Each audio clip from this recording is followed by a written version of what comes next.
No, my name is Mike. Nice to meet you. My name is Juan. Nice to meet you too. How are you today? I'm very well, and you? I'm great. What do you do? I'm a student. What about you? What do you do? I'm a third year student. How old are you? I'm 20 years old. What about you? How old are you? I'm 20 years old too. Have you got a girlfriend? No, I haven't. I haven't got a girlfriend. What about you? Have you got a girlfriend? No, I haven't. I haven't got a girlfriend. How many siblings have you got? I've got a sister. What about you? How many siblings have you got? I've got a sister too. Where do you come from? I come from Nam Định province. What about you? Where do you come from? I come from Nam Định province. How long have you been here? I've been here for about 3 years. What about you? How long have you been here? I've been here for about 4 years. How often do you visit your family? I visit my family once a month. What about you? How often do you visit your family? I visit my family every month. Who do you usually go home with?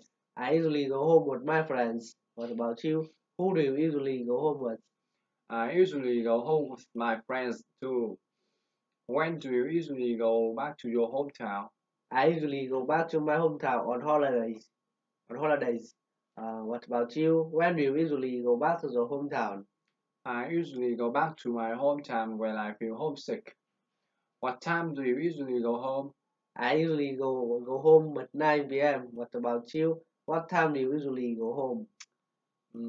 I usually go home at 6 p.m.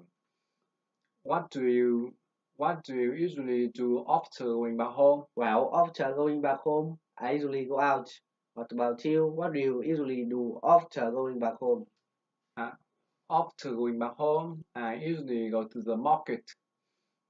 How do you usually go back to your hometown? I usually go back to my hometown by motorbike Why don't you go by car? because I haven't got a car Why don't you go by bicycle? because it's too far from here to my hometown Why don't you go by bus?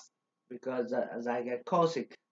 What about you? How do you usually go back to the hometown? I usually go back to my hometown by motorbike Why don't you go by taxi? because it's too far from here. Sorry, because it's too expensive for me Why don't you go by car? because I haven't got a car Why don't you go by bus? because I get car sick. How far is it from here to your hometown?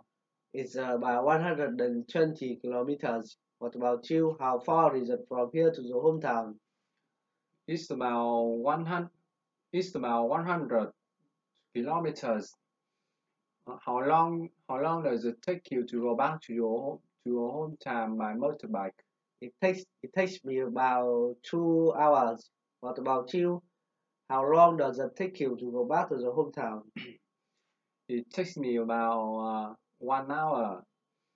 How much does it cost you to go back to your hometown by motorbike?